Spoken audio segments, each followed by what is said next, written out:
Today, join me as I needed to do a very quick down and dirty refresh of the only bathroom on the main floor of our house. This coming weekend, we are having out-of-town guests come for a big celebration. This is the first time extended family is going to see our new house, and they're very excited, and I'm a little bit self-conscious because we have only begun to tackle the projects that need tackling. Having lived in this house for a few months, there were a few things that we noticed. Very quickly, as soon as the weather changed, we realized that when entering and leaving the bathroom, the door would get stuck on the floor when it was about halfway open. And I knew that underneath that vinyl, there was a finished floor. I didn't know what that finished floor was, but I was very confident that they didn't put that vinyl onto plain subfloor. There was a level change from the hallway to the bathroom. They threw that vinyl planking on top of something else. And I was willing to take a chance that pretty much anything was better than the gray vinyl planking. Also, this was a low-risk project because we had removed vinyl planking from an entire room, and my husband did it fairly carefully. So I have probably 2-3 boxes worth of uncut vinyl plank in very good condition. So if the worst happened and I was wrong, then we could easily just take scrap from our previously removed vinyl flooring and put it back without thinking about it too hard and without getting any buy-in from anybody else. I went into the bathroom and I started to rip that vinyl up. And sure enough, as soon as I removed the first piece, I saw that it was, in fact, luxury vinyl planking placed on top of ceramic tile. It appeared to be, I would guess 1990s tile based on the color pattern.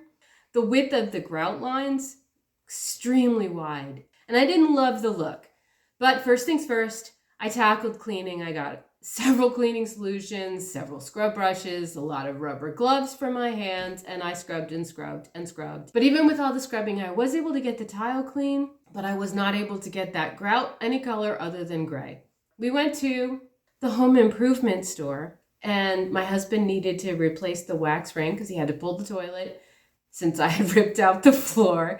He also wanted to address the fact that that toilet rocked a little bit when in use, so he needed to pull that toilet anyway, and now I just made him do it very quickly. So shopping in the tile and flooring department, I found this custom brand Grout Epoxy Sealer that not only seals the grout, but it is an epoxy type paint that you paint over the grout lines. That's what it's designed for. So I thought, perfect, that's what I need to do. I need to recolor these grout lines.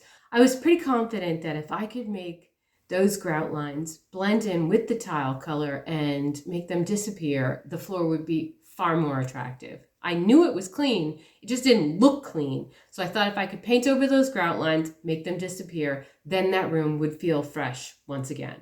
So I laid on the floor with a craft paintbrush and a tiny plastic cup full of this epoxy sealer. It says it covers about 90 square feet. I'm going to say it's 90 square feet of grout, not 90 square feet of tile, because it took a very small amount to do this entire bathroom. I have tons left over, which is good because I might need it again. I painted it on generously, and I tried to stay within the grout lines, but I didn't obsess about it because it wiped off the tile very easily once it had soaked a little bit into the grout but was not fully dry. Then I could just come back with a cloth and wipe it off the towel, and that worked perfectly well. I also found that I was able to camouflage broken tiles where they were cracked, and I just painted over that crack line with the epoxy sealer and it virtually disappeared. Same thing with a couple of chipped areas of the tile, painted over them with the epoxy and they disappeared. I am so pleased with how this project came out. For a few hours of labor and less than $50 at the home improvement store, because we needed the wax ring, the epoxy sealer, and also a transition strip to take it from the tile to the carpet, and a transition strip to take us back from the tile to the vinyl in the hallway. So $50, and now I have a dated bathroom, but at least it's not gray, and it feels fresh and clean, and I will be able to live with it this way until we're ready for a full remodel of this bathroom. You don't need to live with that ugly bathroom that you have. You can do small things. Just an incremental improvement, still an improvement. We are celebrating progress. I encourage you to do it for yourself. Try it. Let me know how it works. If you too have an ugly bathroom, what small things are you doing to make it a room that you can live with for the time being? Thank you so much for stopping by my channel. I appreciate spending time with you. Like, subscribe, and watch some of my other videos as I continue to remove the gray skin that they installed all over my house.